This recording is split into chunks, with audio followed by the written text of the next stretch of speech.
ہم صوفیاء کرام کے اقوال پڑھتے سنتے ہیں کہ طالب یعنی مسلمان کے لیے مرشد ہونا لازم ہے۔ یہ بالکل ٹھیک آپ نے سنا ہے۔ قرآن و سنت سے اس کا حوالہ دے۔ قرآن و سنت تو بہت دور کی بات ہے، وہی کی انسانی عقل خود تسلیم کرتی۔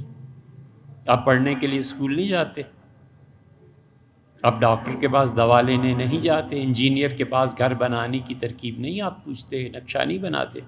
بالکل ٹھیک اسی طرح ہماری روح کو جو بیماریاں لگ جاتی ہیں، حسد ہے، ریاکاری ہے، ظلم ہے، غصہ ہے، جبر ہے خلق خدا، یہ سب روح کی بیماریاں ہیں۔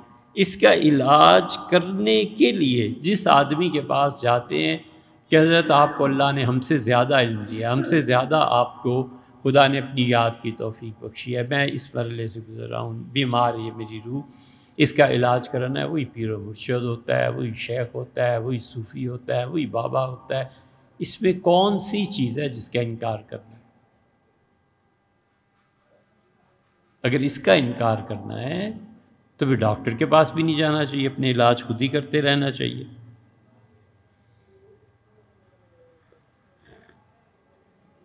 اللہ نے کیا فرمایا؟ وہ کہتا ہے فَاسْأَلُوا أَهْلَ الذِّكْرِ إِن كُنتُمْ لَا تَعْلَمُونَ، ان سے سوال کرو جو مجھے یاد کرتے ہیں۔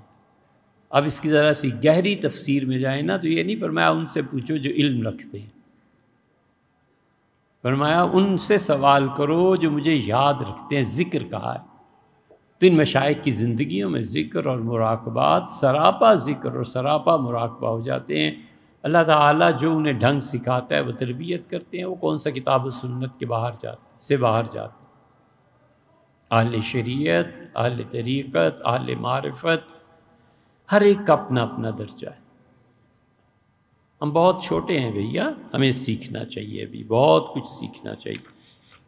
تو اس لیے صوفیہ جو ہیں وہ کسی اور دین کی تشریح اور کسی اور دین کی تلقین کریں تو ایک منٹ کوئی نہیں برداشت کرتا۔ اسی لیے گمراہ فرقوں میں اور ہم میں یہ فرق ہے، ہمیشہ یاد رکھنا، دو فرق۔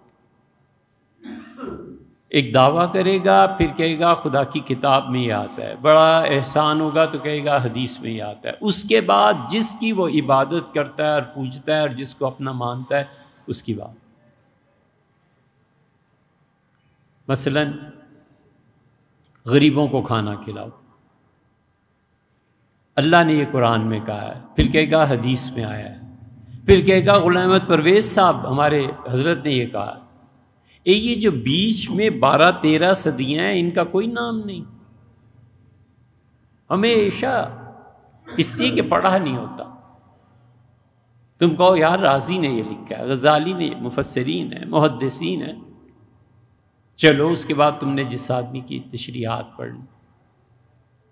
ایک یہ فرق ہے، اور ایک فرق یہ ہے کہ ذرا کہہ دو کہ جناب حضرت نے جو فرمایا نا وہ مجموعی طور پہ بات درست نہیں ہے، بلکہ اصل مسئلہ یہ ہے، تو بجائے اس کے کہ وہ کہے حضرت آپ نے یہ مسئلہ بیان فرمایا تھا، لوگوں نے اس پہ اعتراض کیا، آپ سے رجوع کر لیں یا اس کی تشریح کر دیں، آگ لگ جاتی ہے کہ اوہو ہمارے حضرت نے یہ کہہ دیا، رجوع نہیں کیا۔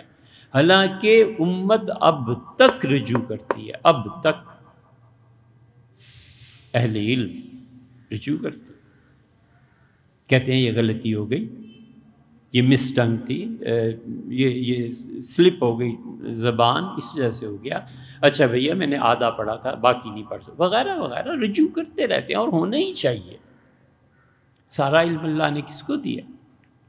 امام مالک رحمۃ اللہ جیسے آدمی کے پاس ایک آدمی آیا تھا، اس نے امام مالک رحمۃ اللہ سے کہا کہ یہ مسئلہ، انہوں نے کہا میں نہیں جانتا، اس نے کہا یہ مسئلہ میں نہیں جانتا، 60-70 مسائل اس نے پوچھے، امام نے فرمایا میں نہیں جانتا۔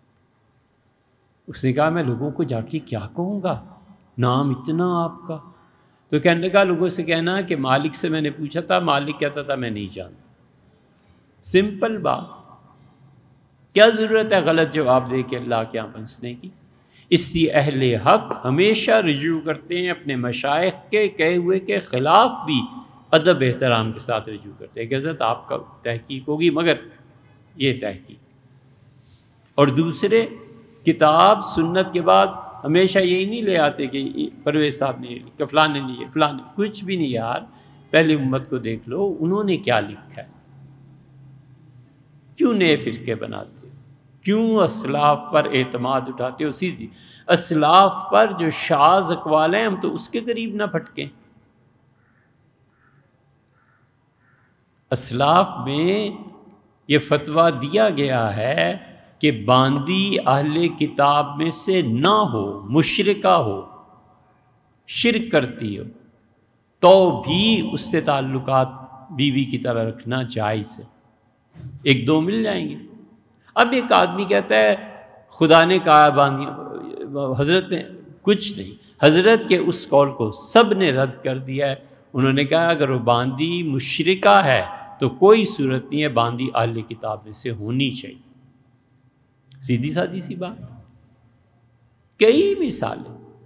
تو اس لیے جو چمٹ جاتے ہیں نا کتاب و سنت کے بعد اپنے، وہ قابل قبول نہیں۔